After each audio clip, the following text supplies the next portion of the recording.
Good morning. आज भी मैं उसी टॉपिक पर बात करूंगी। कुछ टॉपिक बचा हुआ है, उसमें एक है उद्भवन और दूसरा है विक्षेपीकरण।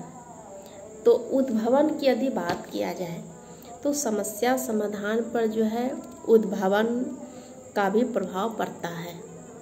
यदि व्यक्ति किसी समस्या का समाधान करते समय कुछ बिंदुओं पर आपको यदि असमर्थ हो पाते हैं या सोच नहीं पाते हैं तो थोड़े समय के लिए यह बिंदु पर ध्यान हटाकर आराम करने लगता है और इस अवस्था को उद्भवन भी कहा जाता है। इससे मतलब ये नहीं है कि वो जो है उस विषय पर वो चिंतन नहीं करता है, वो उस विषय पर भी बहुत गहराई से वो चिंतन करने का कोशिश करता है।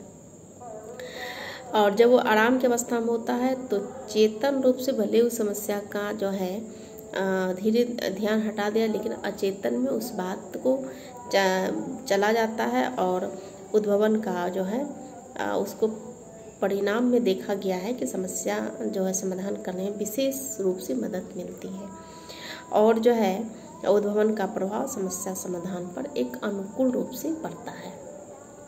उसके बाद है कि विक्षिप्तकरण, और इसमें जो है समस्या समाधान में जो है विक्षिप्तकरण का भी प्रभाव पड़ता है, क्योंकि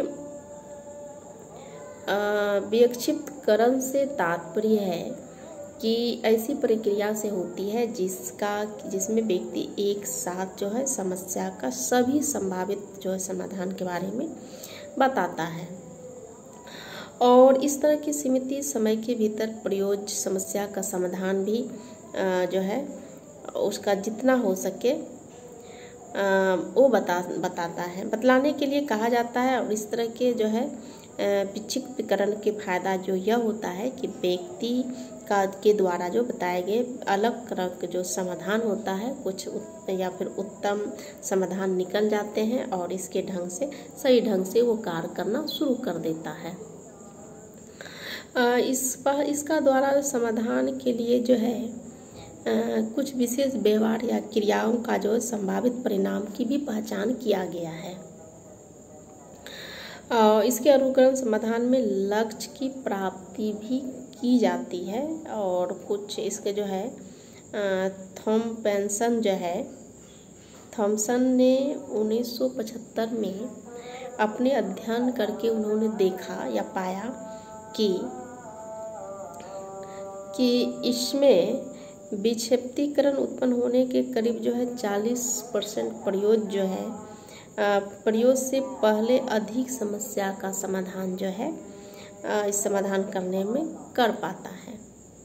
इस प्रकार हम कह सकते हैं कि समस्या समाधान को जो है कई कारक को भी इसमें प्रभावित करता है और इन कारकों के जान लेने के समस्या कार्य के स्वरूप समझने में काफ़ी मदद मिलती है। मतलब 8 पॉइंट इसमें दिया गया था, जैसे प्रशिक्षण, समस्या का स्वरूप, एंजाइटी या फिर अवधान विस्तार या फिर उद्भवन, विक्षिप्तकरण या फिर और बहुत सारे ऐसे कारक हैं। यदि हम इस फैक्टर को यदि हम समझ लेंगे तो हमारी जो समस्या होती है उसको हम समाधान करने में बहुत सहूलियत होगी और आसानी से उस कार्य को हम समझ सकते हैं।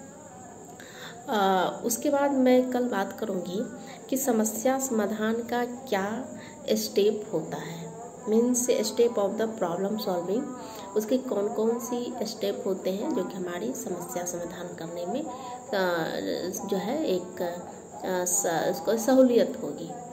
तो उसके बाद कल मैं स्टेप पर बात करूंगी।